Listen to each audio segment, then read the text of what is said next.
And today I want to talk about what work-life balance looks like for me. And for each person, this is different. Everybody has different priorities, but I not only want to talk about what work-life balance looks like for me, but I want to talk about what it could look like or should look like for you, as determined by you. So, talking about me, a few things. You always want to start off with what do you love? And a few things about me and what I love. I love having the freedom to do what I want when I want.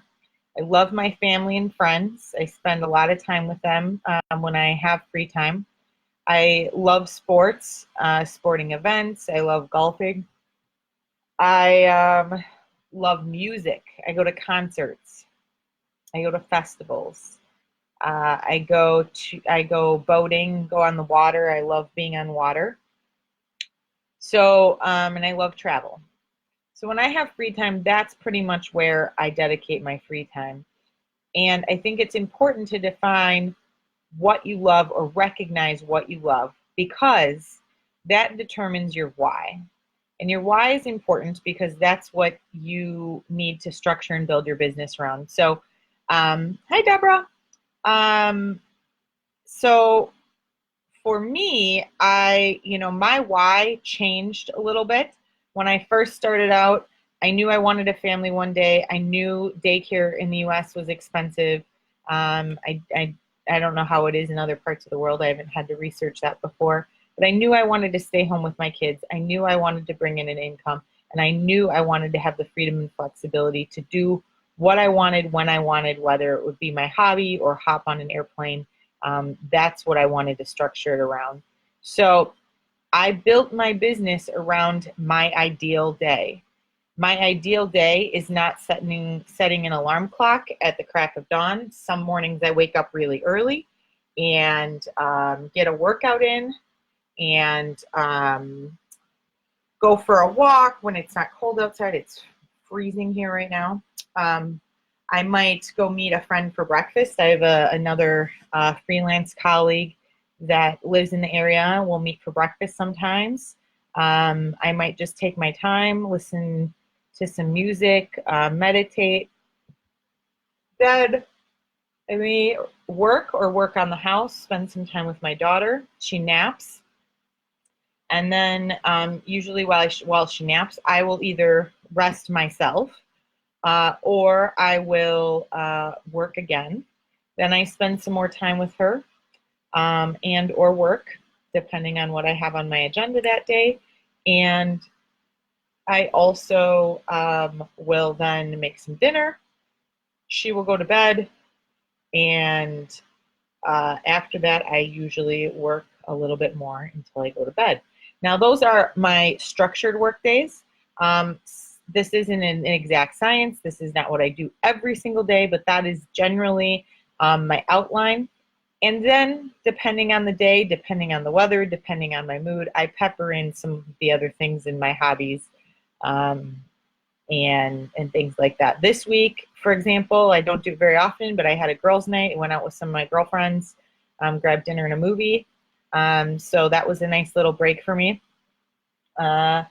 And the weekends, I generally do not work unless I have a deadline. There's of course special exceptions, but I usually dedicate that time to just what I want to do, spend time with my husband, my daughter, friends, and family. So that's kind of where that is. In the summertime, I might play in a golf outing, so I might take a day off and play in a client golf outing. I say take a day off. I'm still playing golf with a client, but it is somewhat leisurely. I have different events that are going on. Sometimes I go to local business events. Sometimes I don't.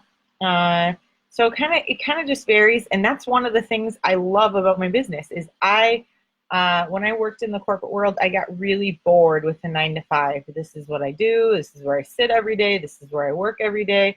It's just like I felt like a robot, and the monotony just totally killed me, killed my motivation, killed my inspiration, killed my creativity. So I built my business around these whys and these things that I love and the things that are important to me.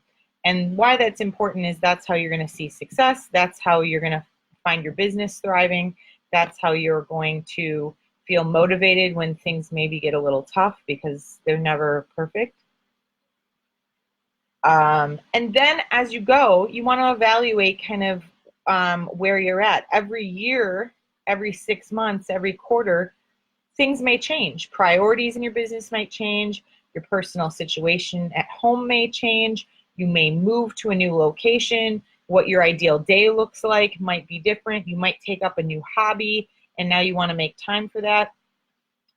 So you need to be sure that you're also spending time evaluating and also then adjusting for that evaluation. So I just want to hit on a couple bullet points again. You need to determine what it is that you love and why you love it, and that will determine your business why. And I also suggest to you that that why and the things that you love, you do your very best to align that with the type of work that you do and the clients that you work with, because it will feel less like work. So what you love, determine your why, and then build your business around your ideal day, taking into account the things you love, the things you're passionate about, and what your ultimate why is, what drives you in your business. Evaluate it every, I would say no more frequent than every 3 months. Kind of depends on what's going on, but sometimes there's significant changes where you're like, okay, I really need to rethink this. And other times it's out of sight, out of mind, and you need to make a point to at least once a year look at where you're at in your business and then adjust for that. So along those same lines, I want to reiterate that I do have a new free training coming up on Tuesday, this coming Tuesday, January 21st at 12 p.m. Central Time. It's going to be all about my blueprint for success and the required steps for a success mindset. And I really want to do this webinar. What motivated me to do this webinar is to really help as many people kickstart 2020, because without the right mindset, you will not find success no matter what you do, no matter what plan you have in place, no matter how much money or time you invest, no matter what people you have in place, you will not get to where you want to be, wherever that may be. So really want to walk you through those steps and get you there. It's totally free. And to save your spot on the webinar, because there is going to be limited space, just go to the link in the description and we'll see you there. If there aren't any questions today, I will end the live stream, and I wish you the very best day, and we'll see you in the next live stream. Have a great day. Bye-bye.